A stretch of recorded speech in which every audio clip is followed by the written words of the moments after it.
Bonjour à tous. Merci d'être tous là. Donc aujourd'hui, nous allons parler automatisation. Donc automatiser, c'est le fait de rendre automatique une action, une tâche, mais c'est également et surtout le fait de construire et le fait de normaliser des processus de travail. Donc pendant cette heure, nous allons vous partager nos bonnes pratiques et des exemples précis d'automatisation qui peuvent être mis en place pour gérer votre base de données et fluidifier vos process métiers.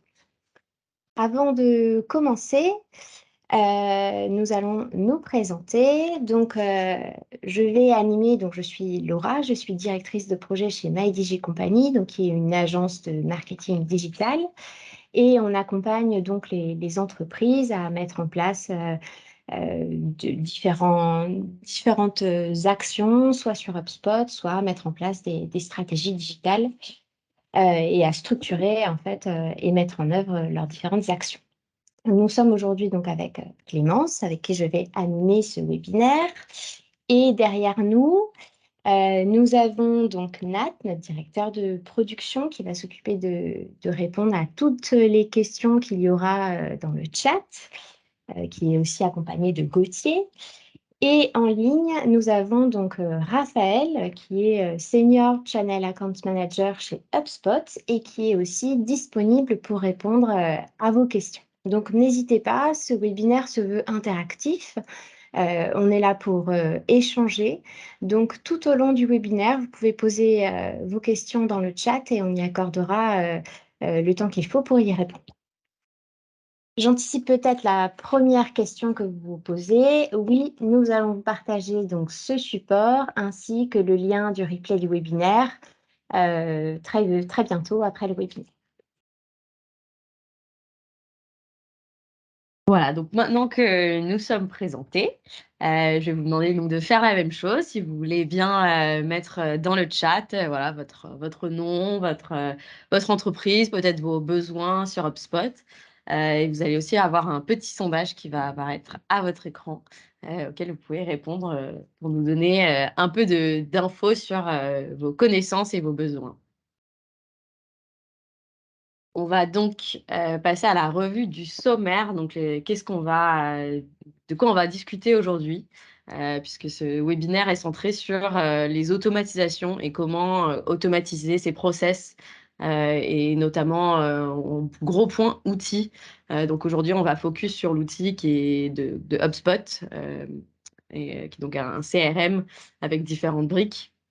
Mais donc, on va d'abord commencer par parler plutôt largement des enjeux des automatisations, quels sont les pièges à éviter, et bien sûr présenter un petit peu l'outil dont on va vous parler. Ensuite, on aura une partie donc vraiment dédiée à différentes briques d'HubSpot, même briques de vos activités, que ce soit d'un point de vue donc CRM, vente, marketing ou service client, donc plutôt suivi. Et on finira par une session de questions-réponses, sachant qu'entre chaque petite partie, on prendra aussi le temps de répondre à vos questions. Donc n'hésitez pas, comme disait Laura, à les poser dans le chat directement. Et soit Nat et Gauthier s'occuperont de vous répondre dans le chat, ou sinon on la prendra en live à la fin de chacune des parties. Alors, commençons par les enjeux de l'automatisation et on va débuter d'abord sur les avantages des automatisations, ou en tout cas les raisons qui poussent les entreprises et les acteurs des entreprises à envisager des automatisations. Alors, on a trois grandes raisons.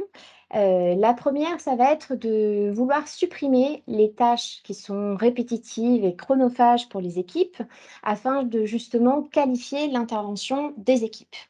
L'idée, c'est que ces équipes gagnent du temps en se focalisant sur sur des actions qui vont être à plus forte valeur ajoutée. Mais c'est aussi l'idée que l'ensemble des actions vont être harmonisées d'un collaborateur à l'autre et par le même biais d'éviter les risques humains au maximum. La deuxième raison, donc c'est plus que pour l'équipe, c'est pour vos clients. C'est la raison principale, c'est d'offrir des expériences qui sont contextualisées et personnalisées, autant pour vos leads entrants que pour vos clients. Enfin, la troisième raison, c'est d'accélérer la croissance de l'entreprise. D'abord parce que l'automatisation va instaurer en fait une dynamique globale, un rythme qui va être à la fois maintenu et sécurisé. Donc on va gagner du temps et de l'efficacité d'un côté, on va harmoniser en parallèle, ça veut dire plus de performance et plus de productivité pour l'entreprise. On l'aura donc compris, les automatisations, elles ont vraiment des avantages pour tout le monde. Moins de répétitions, moins d'erreurs, plus de qualité et plus de croissance. A priori, l'automatisation ressemble plutôt à une solution magique, mais toute bonne solution magique a besoin d'un bon magicien. Et donc ici, on va parler un peu plus des pièges et des idées reçues qu'on peut avoir quand on commence à mettre en place, une stratégie d'automatisation. Le premier piège à éviter, c'est, ce qu'on a appelé «l'automatisation s'occupe de tout, je m'occupe de rien». Il s'agit d'abord, d'outils. Les outils, c'est pas des humains, donc on peut pas en dépendre 100. On va l'utiliser pour fluidifier, pour harmoniser ses actions, mais il faut absolument garder la main sur, toutes les tâches, à valeur ajoutée.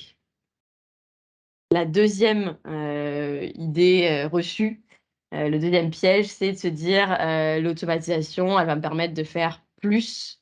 Donc pour expliquer un peu cette partie, hem, on va pouvoir envoyer, des emails génériques, à sa base de données grâce à des automatisations ou adresser des réponses automatiques également.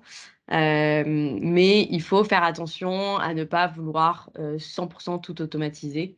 Il faut continuer à adapter, parce que, vous pourriez, risquer de pousser du contenu qui ne soit pas pertinent, et semer la confusion ou alors vous éloigner des cibles, de vos entreprises.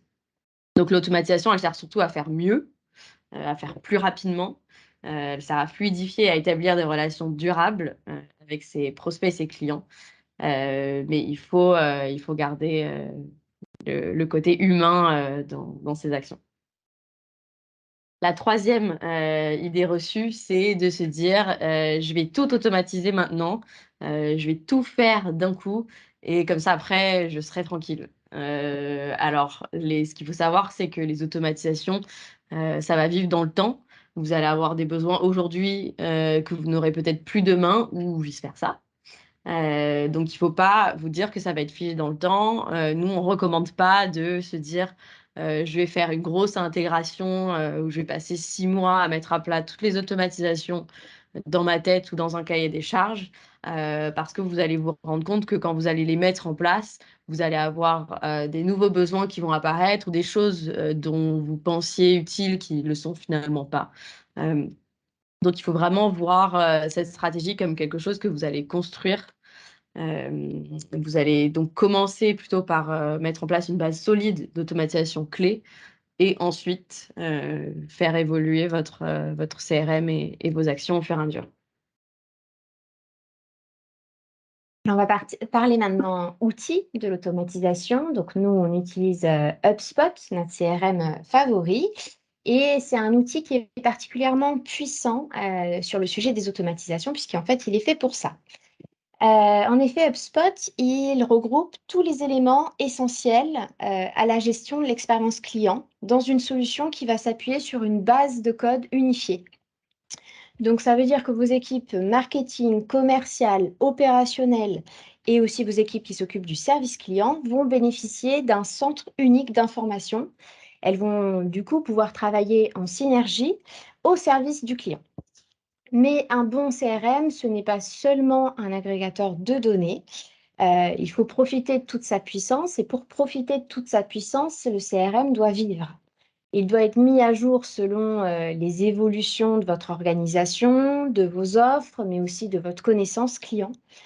HubSpot est un outil donc SaaS et il est justement construit pour répondre à ces évolutions permanentes et la flexibilité fait partie de son ADN. Enfin, dernier point, et on va pouvoir vous le montrer, L'interface donc utilisateur pour configurer ces automatisations est particulièrement intuitive. Ça va simplifier la mise en place d'automatisations qui peuvent paraître à première vue assez complexes. Voilà, donc maintenant qu'on a fait un petit peu l'introduction sur les automatisations, on va passer plus dans le concret. Je suis sûre que vous aviez hâte. Donc, on va commencer par parler purement de CRM. Donc sur la première partie, on va parler surtout d'automatisation qui seront possibles, surtout sur la base CRM, donc sur votre base de données. La base de votre CRM, ce sont évidemment vos données. Ici, vous voyez sur notre slide, on parle de propriétés. Donc c'est le langage d'HubSpot tout simplement pour parler de champs, qui seront, les champs de votre CRM. Vous vous en doutez, pour mettre en place des automatisations, quelles qu'elles soient, il est nécessaire d'avoir bien structuré son CRM, et donc vos propriétés. Donc on va vous présenter 3 aspects, à vérifier, 3 points, qui sont importants dans la prise en compte, pour vos propriétés avant de vous lancer donc dans l'automatisation. La première partie, ça va être la typologie d'information de vos propriétés. Dans HubSpot, il existe différents types de propriétés ou de champs, que ce soit des menus déroulants, des cases à cocher, des textes libres, des nombres, des dates, etc. Donc, n'hésitez pas à aller découvrir tous les types de champs qu'HubSpot vous propose. Et donc, on va vous envoyer la présentation après. Vous avez le petit i qui vous renvoie vers une page de la knowledge base d'HubSpot qui vous explique tous ces différents types de champs. Et vous allez avoir notamment des champs qui vont déjà s'approcher de choses qui ressemblent à des automatisations, donc qui pourront vous être utiles. Je vais donner 2 exemples. La première, c'est toutes les propriétés de type score. Donc, c'est des propriétés qui permettent d'attribuer des notes à vos contacts en fonction de critères que vous aurez préalablement sélectionnés. On en reparlera un tout petit peu après de ces fonctionnalités de scoring. Et ensuite, un autre exemple de type de propriété, c'est les propriétés de calcul qui vont permettre notamment de calculer, par exemple, un chiffre d'affaires, une marge, et cetera. Donc plutôt pour vos reporting, mais ça peut servir à énormément de choses. Le deuxième point, c'est bien sûr l'architecture de vos données, comment votre CRM est structuré et comment il est segmenté. Hem, Afin de mettre en place les automatisations, donc efficaces et durables, il faut absolument que, votre CRM soit correctement structuré. Donc prenez bien le temps de faire les bons choix, évitez au maximum tout ce qui est texte libre, parce qu'après c'est très compliqué, vous vous en doutez, à automatiser. Donc il faut privilégier, les menus déroulants et les propriétés un peu fermées et bien sûr segmenter au maximum toutes ces informations. Éviter d'avoir des propriétés où on va retrouver plusieurs informations, au même endroit. Et notre troisième point, c'est qu'on va pouvoir commencer à automatiser certaines propriétés, les connecter entre elles. Dans HubSpot, on parle de ce qu'on appelle des objets. Les objets, ce sont les familles de données, par exemple les contacts, les entreprises, les transactions, etc. On définira ça un tout petit peu plus tard. Mais vous allez pouvoir parfois vouloir récupérer des informations de contacts, les envoyer vers l'entreprise ou l'inverse. Et donc ça, c'est une première automatisation que vous pourriez mettre en place, vraiment au niveau de la structure de votre CRM. Bien connecter les informations entre elles pour être sûr d'avoir tout ce que vous voulez au bon endroit. Alors, on va faire un petit aparté outils aujourd'hui, maintenant. Donc, il existe 2 moyens d'automatiser des actions sur HubSpot. Donc, le premier moyen, c'est les automatisations qu'on dit basiques. Il existe en fait souvent sur HubSpot des possibilités, donc des boutons à cocher pour que l'action, elle se fasse automatiquement. Donc, par exemple, pour les entreprises en B2B, vous pouvez automatiquement générer des fiches entreprises grâce au nom de domaine de l'adresse email de votre contact. Donc, je parle plus concrètement avec un exemple. Imaginons que, par exemple, Mathilde, qui travaille à TF1, remplit un formulaire sur mon site web.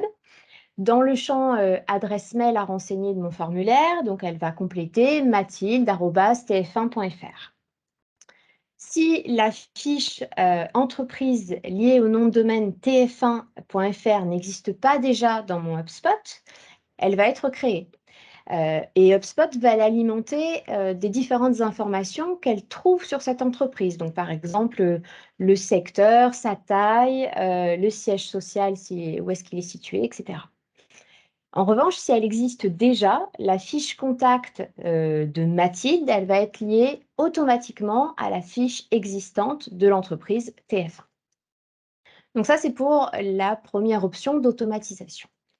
La deuxième, c'est les workflows. Donc le workflow, c'est l'outil de création d'automatisation. Le principe, c'est qu'on définit un déclencheur, c'est-à-dire un événement, et ensuite, on va définir les automatisations qui vont être déclenchées suite à cet événement. Vous pouvez, par exemple, notamment via cet outil, créer des règles d'attribution de vos contacts pour que ça ne soit plus à votre manager de répartir chaque nouveau lead. Un workflow simple va permettre soit une attribution qui est équitable, c'est-à-dire qu'à chaque fois qu'il y a un nouveau contact qui arrive sur ma base, eh bien, il est attribué à une personne, c'est-à-dire un commercial, par exemple, différent, ou une attribution qualifiée, c'est-à-dire par secteur d'activité. Imaginons, j'ai un nouveau contact qui vient du secteur de l'industrie, eh bien, il va être automatiquement attribué, associé à mon commercial qui est spécialiste du secteur de l'industrie. Je vais vous montrer directement un exemple. Alors, par exemple, là, c'est un exemple de workflow de ce que je viens de vous expliquer. Donc ici, nous avons donc, notre déclencheur. Le déclencheur, c'est la soumission à un formulaire. Là, entre autres, c'est le formulaire de démo. Ensuite, j'ai une branche si alors, donc qui va conditionner en fait les actions qui vont être déclenchées en fonction des différents secteurs d'activité. Donc là, j'ai informatique, éducation, comptabilité, j'en ai un autre à côté. Donc, si le secteur est informatique de mon contact, alors il va passer en fait directement dans la branche informatique. Je vais faire encore, voilà, par qu'on voit tout. Après attribution, un email proposant un rendez-vous d'échange, là vous voyez, j'ai envoyé un email, sera automatiquement envoyé à ce contact avec le lien de l'agenda de mon commercial pour qu'il puisse prendre rendez-vous.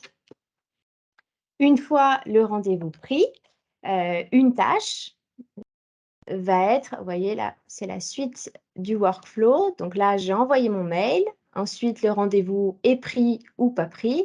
Et ensuite, j'ai une tâche qui est automatiquement créée pour mon commercial, pour que le commercial affecté au secteur informatique puisse préparer le rendez-vous.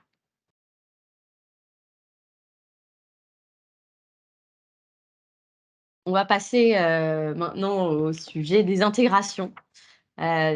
Puisque il est possible aujourd'hui que vous n'ayez besoin juste d'un CRM potentiellement connecté à votre site pour récupérer vos leads entrants et les informations dont vous avez besoin. Mais globalement, dans la plupart des cas, vous allez avoir besoin de connecter d'autres outils pour que votre CRM devienne un outil vraiment central d'information. Que ce soit pour faire remonter des leads, pour récupérer des informations sur des contacts existants, mais aussi des factures, des commandes, voilà, tout un tas d'exemples selon vos activités. Et pour cela, on a deux possibilités aujourd'hui dans HubSpot.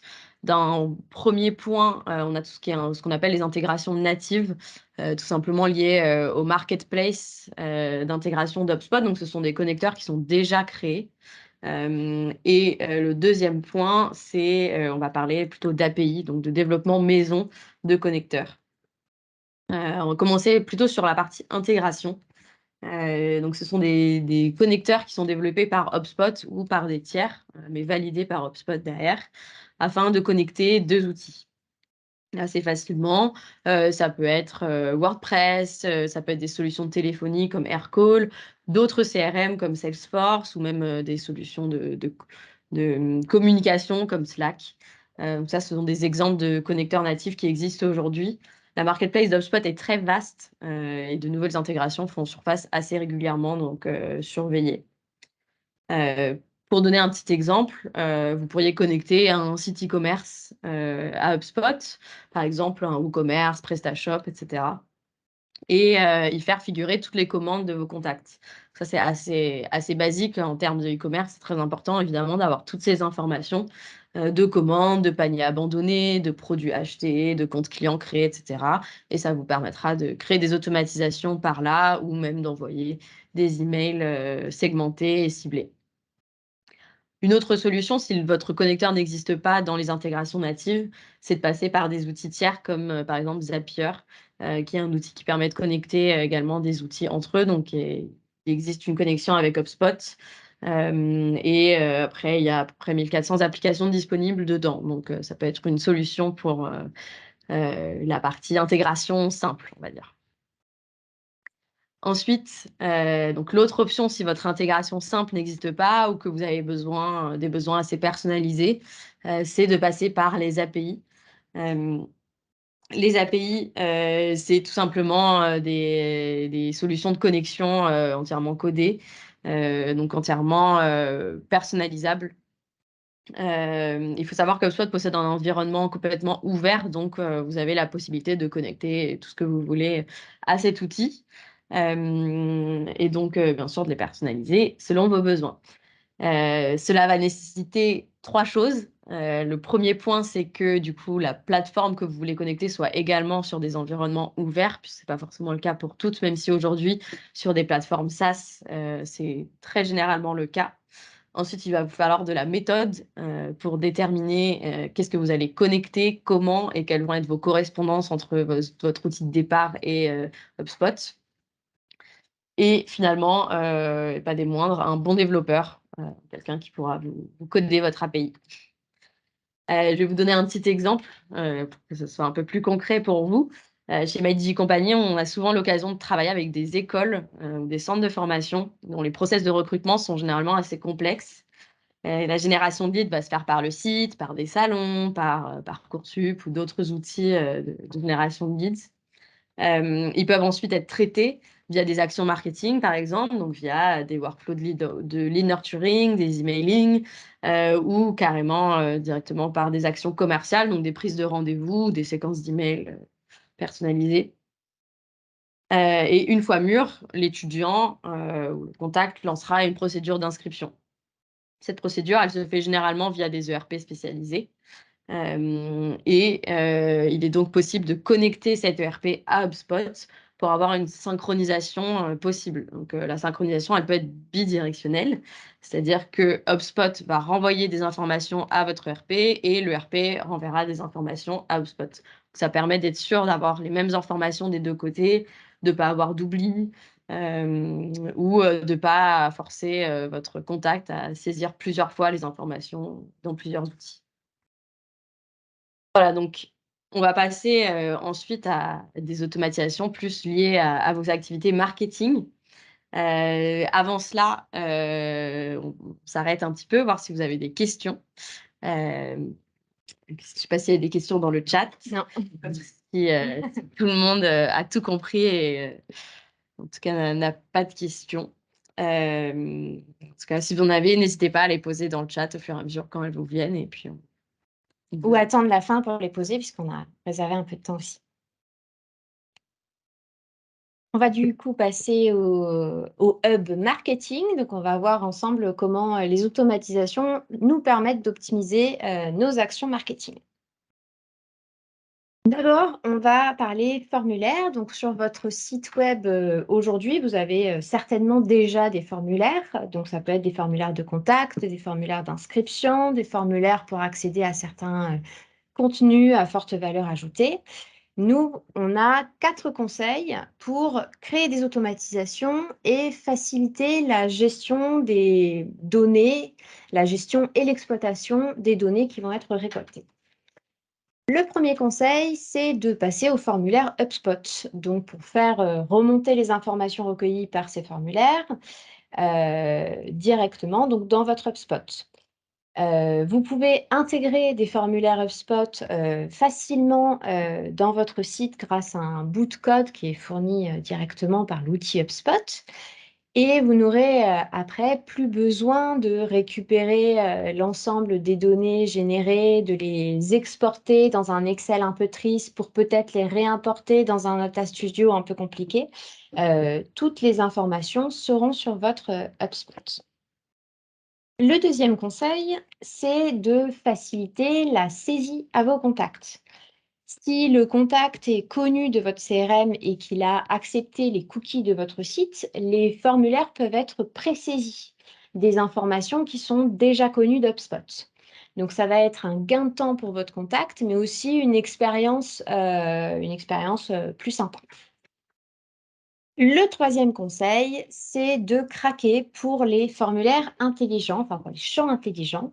Donc, on va vous montrer tout de suite en démo. Donc là, est-ce que j'y vois bien? Non, pas trop. Là, je vais augmenter un petit peu. Donc là, je suis sur un formulaire. Donc j'ai plusieurs champs et je vais d'abord vous parler des champs conditionnels. Donc je vais aller sur ce champ-là qui s'appelle dernier diplôme obtenu. Donc le dernier diplôme obtenu, comme vous le voyez, c'est donc un menu déroulant qui me propose plusieurs options. Dans l'onglet qui est juste là de configuration qui s'appelle logique, je vois qu'un champ dépendant qui est ici est paramétré pour ce champ du formulaire. Donc, qu'est-ce que ça veut dire? Ça veut dire que si le dernier diplôme obtenu renseigné dans ce formulaire est l'un des deux bacs, donc bac ou bac pro, je vais ajouter en fait une question qui est conditionnée à la réponse de juste au-dessus, qui va être je dois renseigner la mention du bac, la mention que j'ai eue au bac. Donc, je vous montre ici, il y a un champ interdépendant donc, qui est conditionné à la réponse d'au-dessus. Donc, si au-dessus, j'ai bac, là, on va me demander quelle mention j'ai eu au bac. Donc, ça, c'était pour le champ conditionnel. Maintenant, on va pouvoir regarder les propriétés cachées. Donc, les propriétés cachées, elles vont permettre de qualifier vos prospects, donc de nourrir HubSpot en informations, sans contraindre forcément vos contacts à remplir des très longs formulaires avec plein de questions. Il y a des informations qui sont induites juste dans le remplissage de ce formulaire en question. Et c'est ce qui va nous permettre de compléter, de nourrir notre HubSpot d'informations. Donc, je passe à ce champ-là qui s'appelle Intérêt formation. Et là, je vois, j'ai une petite étiquette qui s'appelle Champ masqué. Donc, en cliquant dessus, à gauche sur mon menu de paramétrage, je vois bien que le champ ici est coché pour être masqué.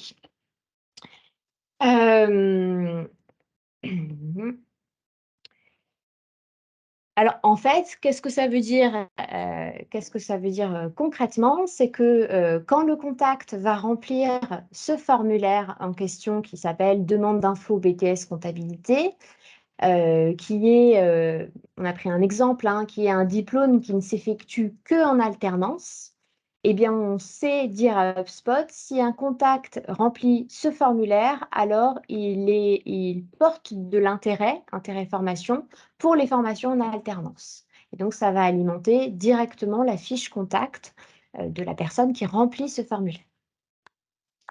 Donc, on a vu les champs conditionnels, on a vu les propriétés cachées. Maintenant, on va passer aux champs progressifs. Donc, les champs progressifs, ils sont utiles pour étendre l'information recueillie sur le long terme. Ils vont permettre en fait de créer des files d'attente de champs à utiliser pour remplacer d'autres champs dont l'information aurait déjà été renseignée ou obtenue préalablement. HubSpot connaît déjà la réponse, donc au lieu de reposer la question, il pose une autre question qui est en lien. Donc, je vais aller, mince, je me souviens plus. Hein? En bas. En bas, voilà.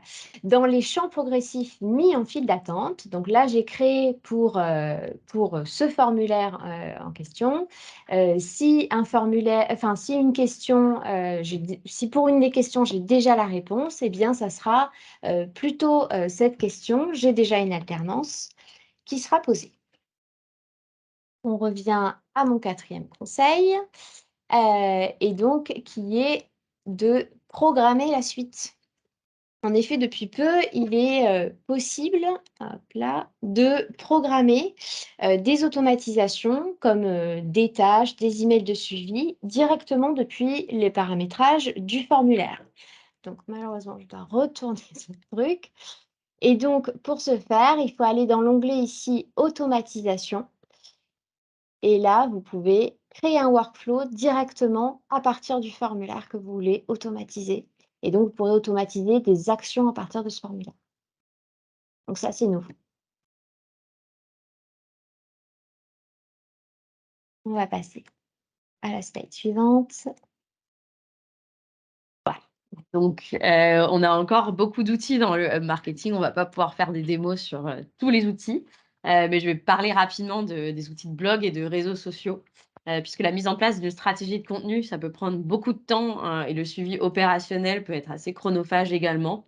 Réaliser un calendrier de publication, publier un article de blog à la date prévue, vérifier sa valeur SEO, relier sur tous vos réseaux sociaux, etc. Créer différentes accroches en fonction du réseau. Donc, l'intégration des outils HubSpot vous permettra justement de planifier tout cela, que ce soit la publication sur votre blog ou sur vos réseaux sociaux grâce à ces outils. On vous recommande, par exemple, pourriez vous réserver un créneau chaque début de mois pour rédiger tous vos articles, planifier leur publication sur votre blog, planifier sur les réseaux sociaux et ça vous permet ensuite de pouvoir libérer du temps pour d'autres actions plutôt que de vous reconnecter, de suivre tous les jours votre calendrier de contenu, de vous reconnecter systématiquement pour publier partout. Donc ça vous permet d'être plus flexible sur le reste du mois et de plus être pris au dépourvu si vous avez d'autres urgences à gérer. D'après, on en a parlé juste avant. Les workflows sont de super outils. On en parle un peu depuis le début de ce webinaire. Ils vous permettraient aussi d'automatiser vos actions et vos process marketing. Notamment, on va parler de 2 fonctionnalités qui peuvent d'ailleurs être reliées entre elles, comme on voit sur notre petit schéma. Donc, qui vont permettre de fluidifier vos actions. La première dont on va parler, ça va être le scoring.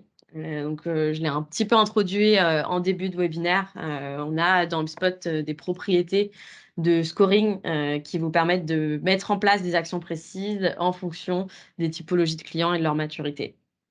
On va prendre un exemple très concret. Chez MyDigiCompany, lorsque nos leads déclarent être intéressés par une refonte de site web et qu'ils cumulent un score de plus de 100 points, par exemple, il va être automatiquement inscrit dans un workflow. Ce workflow, on l'a paramétré avec une suite d'actions automatiques, par exemple, d'envoyer un premier email avec une introduction à la refonte de site web, envoyer notre livre blanc et même peut-être finalement envoyer un lien de rendez-vous d'un de nos commerciales pour connecter, pour se connecter entre eux et discuter concrètement du projet. Donc ça, c'est un petit exemple. Je ne vais pas aller plus dans les détails sur le scoring. Vous aurez dans la présentation un lien pour accéder au replay de notre webinaire précédent qui était entièrement dédié au lead nurturing et au scoring.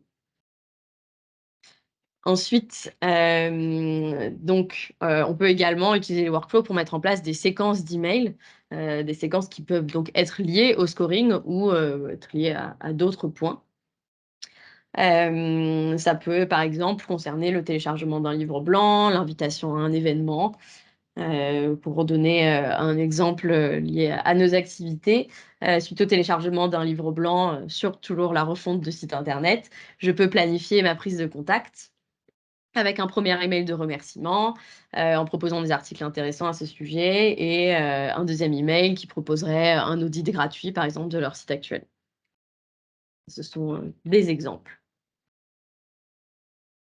Alors, pour garantir la performance de toutes ces actions marketing, il est indispensable de les analyser et de les analyser en continu. Donc, ce qu'on vous recommande, c'est d'utiliser les tableaux de bord HubSpot selon vos critères ou à partir de nombreux modèles qui sont déjà accessibles et pré-paramétrés dans HubSpot. Une fois créés, ces tableaux de bord, ils vont être mis à jour automatiquement et continuellement. Et vous n'aurez plus besoin chaque mois de reporter des données de différentes sources sur vos Excel. Et si vos autres outils sont connectés, comme on a pu voir tout à l'heure dans la partie CRM, vous pourrez directement faire remonter les informations dans vos rapports. Donc, on vient de là passer le chapitre marketing. Donc, on vous a montré comment on pouvait fluidifier certaines actions grâce aux automatisations. Est-ce qu'il y a des questions sur le sujet marketing? Non, tout est clair. Bon, bah, très bien, on va continuer alors. On va continuer maintenant donc avec le Hub Sales. Voyons maintenant comment donc les automatisations vont être utiles pour vos équipes commerciales. Pardon. Hop là, trop vite. Ouais. Donc, on va commencer par parler un petit peu de phase de cycle de vie. C'est une propriété vraiment centrale à votre CRM. Oui, qu'il ne faut pas négliger. Pardon, je me suis perdue dans mon déroulé. Elle représente donc les différentes phases de la vie de votre contact, de prospect à client. Donc, on a mis un petit exemple ici de phase de cycle de vie classique dans les process. Et donc, la première étape, hop, slide, ça va être de définir vos différentes étapes de phase de cycle de vie. Donc, vous pouvez rester sur les étapes classiques, vous pouvez en ajouter, en retirer, les modifier. Et vous pouvez ensuite, une fois que vous avez déterminé toutes ces phases, vous allez déterminer qu'est-ce qui qualifiera votre contact dans une étape ou dans une autre. On vous invite vraiment à faire ça parce que c'est très, très important de les utiliser, que ce soit dans le CRM d'HubSpot ou dans d'autres CRM ou d'autres activités, d'autres outils que vous pourriez utiliser. Je vais vous donner un petit exemple. Ici, on voit les différentes étapes à l'écran. L'exemple que j'ai en tête, c'est on va récolter des formulaires sur notre site, mais on va avoir des formulaires qui auront différentes fonctionnalités. Par exemple, quelqu'un qui va remplir un formulaire pour télécharger un livre blanc, on va le considérer comme étant MQL. Donc, c'est ce qu'on appelle Marketing Qualified Lead ou comme on voit à l'écran en français, lead qualifié par le marketing. Donc, ce seront des leads qui seront à traiter en marketing. Donc, des leads qui ne sont pas encore assez mûrs pour être contactés commercialement et prévoir des échanges en one-to-one avec un commercial. Au contraire, quelqu'un qui aura plutôt soumis un formulaire de demande de démo ou même de demande de rendez-vous, lui, il sera déjà un petit peu plus mûr et il sera considéré comme étant SQL, donc lead qualifié par l'équipe commerciale ou Sales Qualified Lead en anglais, comme on voit aussi ici à l'écran. Et lui, il pourra être traité directement par un membre de l'équipe commerciale. Tout ça, ça peut se configurer directement dans HubSpot. Que ce soit via des automatisations ou même lorsque vous configurez vos formulaires, vous pourrez dire à HubSpot sur quelle étape considérer votre contact. Ensuite, ce qu'on peut faire, une fois qu'on a déterminé toutes ces étapes de cycle de vie, c'est qu'on pourra les automatiser. Donc, automatiser le passage d'une phase à une autre. Donc, comme je disais, ça peut être notamment via les formulaires, donc en disant ce formulaire est rempli, donc mon contact sera tel type de phase de cycle de vie. On a aujourd'hui des automatisations qui sont déjà en place par défaut dans HubSpot. Je vais vous les citer. La première, c'est que par défaut, lorsqu'on configure un formulaire, HubSpot le considère comme étant lead. Tout simplement. Ensuite, lorsqu'on crée une transaction, donc lorsqu'on a une opportunité commerciale, le contact passe en opportunité, et quand cette transaction est fermée et gagnée, le contact passe automatiquement en client. Mais l'idée, c'est que vous utilisiez justement des workflows, des automatisations pour mettre en place les autres déclencheurs que vous aurez définis dans la première étape, notamment ces histoires de livres blancs. Ça peut même être encore plus personnalisé. Petit exemple, moi j'ai décidé que quand j'ai un contact qui a téléchargé un livre blanc, qui a ouvert et cliqué les mails qui sont dans le workflow associé à ce téléchargement, et qui aura consulté, par exemple, 3 ou 4 articles de blog, je pars du principe que ce lead est qualifié pour être recontacté commercialement. Donc, il va passer automatiquement en SQL. Bien sûr, petit parallèle avec la partie qu'on a eue avant, le scoring, c'est un excellent levier pour automatiser l'attribution de ces phases de cycle de vie. Donc, c'est à garder en tête, mais ce n'est pas obligatoire d'utiliser la partie scoring. Ça peut être tout à fait fait, comme je vous l'ai expliqué avant, via un workflow et en définissant des déclencheurs précis. Donc, quand votre contact passe dans la phase SQL, vous allez, en tant que commercial, pouvoir prendre contact avec lui. Et donc, pour gagner du temps et éviter de rédiger un email personnalisé, il est recommandé d'utiliser les séquences de mails ou les modèles. Donc, c'est tout des templates existants que vous allez pouvoir planifier pour envoyer un email ou plusieurs emails, donc une introduction et des relances, par exemple. Ces séquences, elles sont très utiles et c'est vraiment un outil phare du upsales d'HubSpot. Mais il est possible que vous en ayez plusieurs, même beaucoup, puisque vous allez créer des séquences personnalisées en fonction de secteurs d'activité, en fonction de vos différentes offres. Et ça peut être assez chronophage lorsque vous avez un contact qui devient SQL, donc qualifié par l'équipe commerciale, d'aller regarder ces différents critères et d'aller choisir dans la liste de ces séquences à laquelle vous voulez l'inscrire.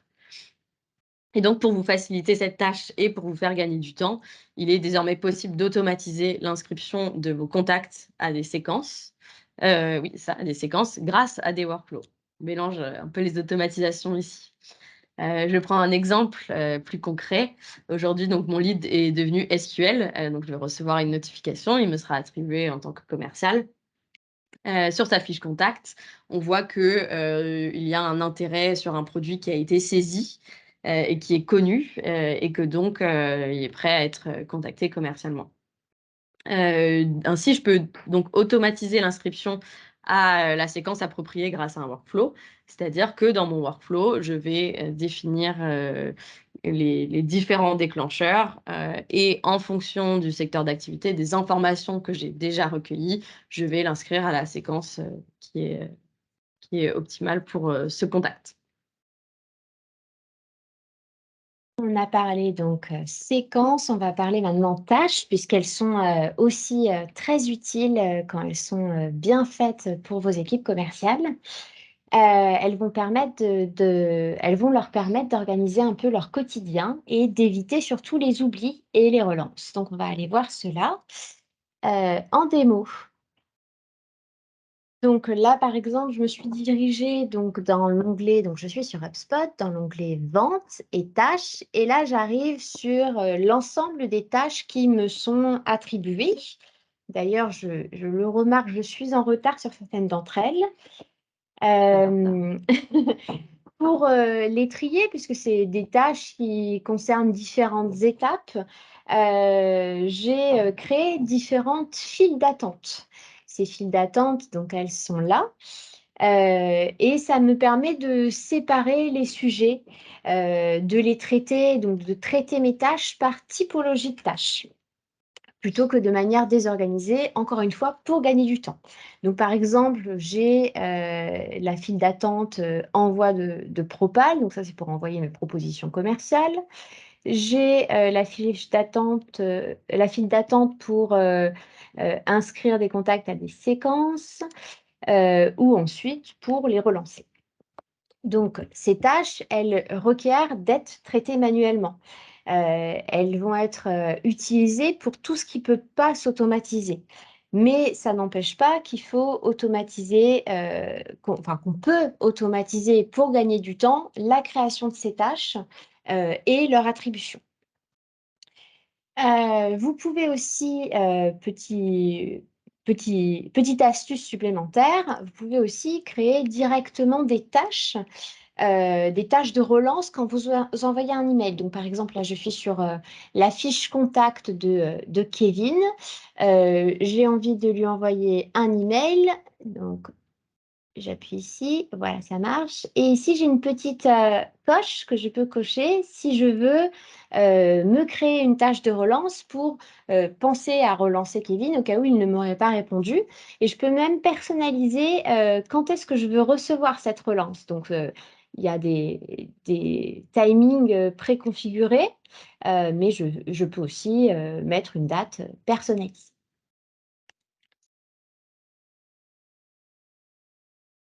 Je reviens dessus, pardon. Alors, où suis-je? C'est à moi. Ah, c'est à toi. Donc, une fois que le besoin de votre prospect a été identifié, vous allez vouloir créer ce qu'on appelle une transaction. Donc, la transaction, c'est tout simplement la matérialisation du besoin de votre contact.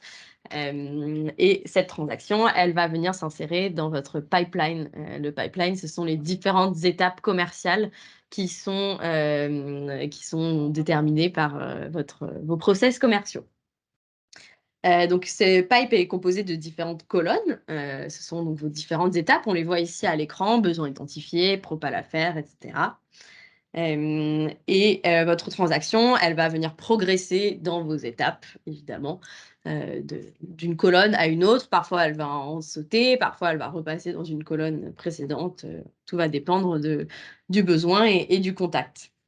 Ce pipeline, il permet d'avoir une vision globale et actualisée donc, sur toutes vos ventes, qu'elles soient en cours ou qu'elles soient terminées. Alors, ces transactions, vous pouvez également les automatiser. Donc, par exemple, vous pouvez créer une transaction automatiquement lorsqu'un contact a pris rendez-vous avec votre commercial. Ou encore créer des tâches de rappel ou de relance, comme on vient de voir à l'instant, ou faire avancer des transactions dans le pipe qu'on vient de vous présenter en fonction d'actions précises que vous auriez identifiées en amont, ou encore envoyer des emails automatiques de relance à vos contacts. Comme pour les outils marketing qu'on a vus juste avant, on vous recommande d'utiliser les rapports sales pour suivre vos actions commerciales. Vous pouvez également aller dans l'onglet automatisation et séquences pour consulter toutes les métriques qui sont spécifiques à l'envoi de ces séquences.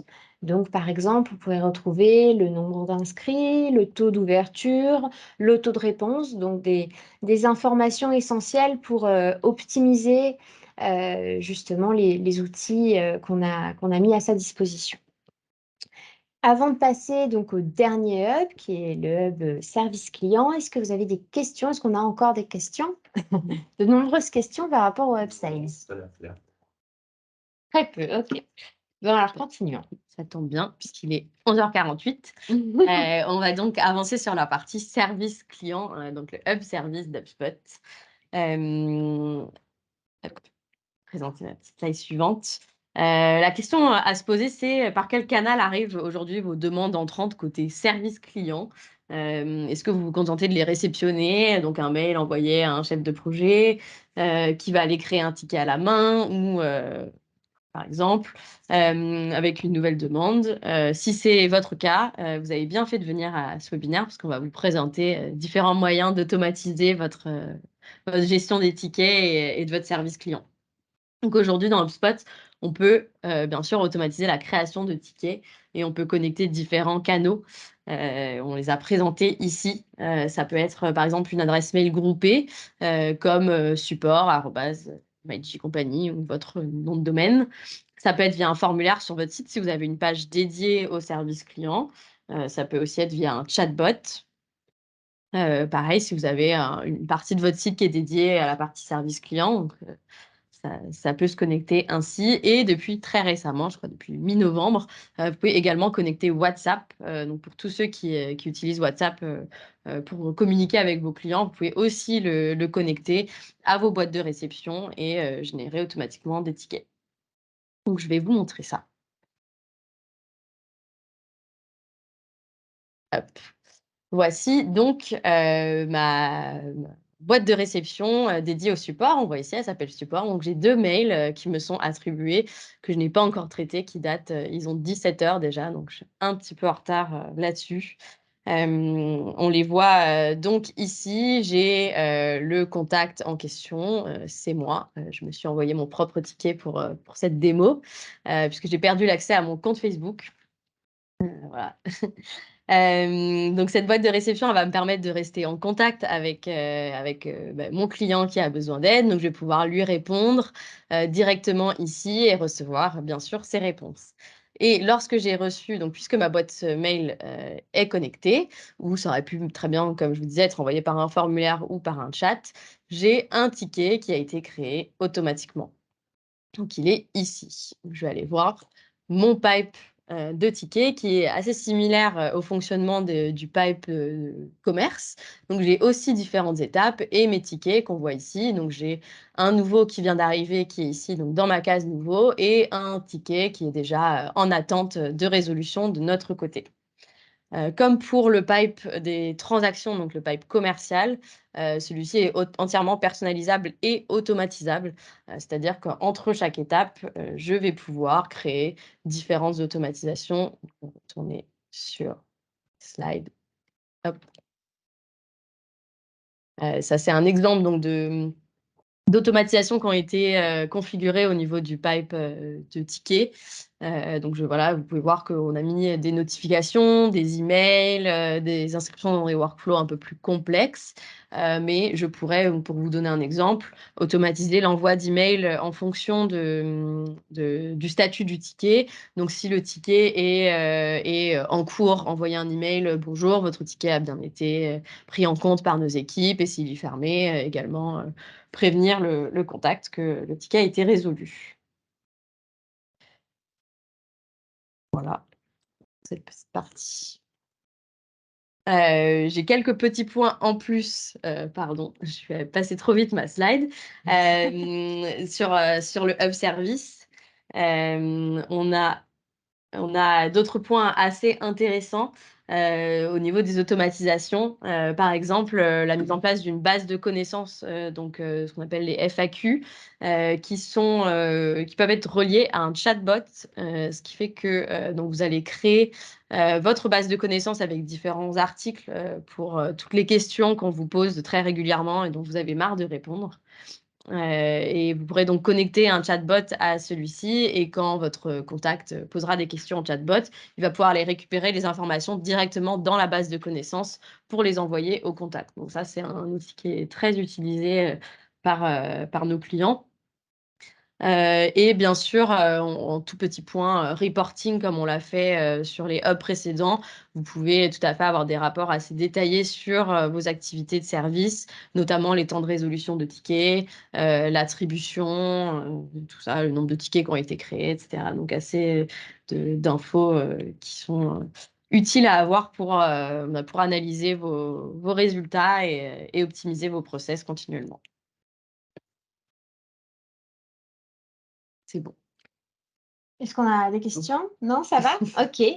Alors, merci à tous pour votre attention, très, très sage. Nous allons bien sûr vous envoyer le support ainsi que le lien du replay du webinaire pour que vous puissiez le regarder. On espère en tout cas que ce webinaire vous a donné envie de mettre en place des automatisations. Nous, en tant qu'agence marketing et partenaire d'HubSpot, on peut également vous accompagner, vous conseiller dans la mise en place d'automatisation, mais plus globalement si vous avez des besoins avec HubSpot.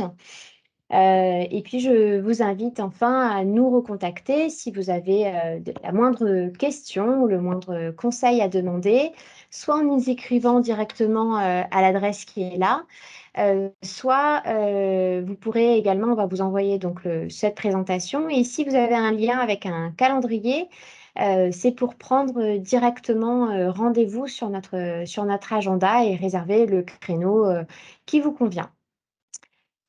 Donc, merci beaucoup à tous. Très bonne journée, bon appétit et j'espère à bientôt. Au revoir.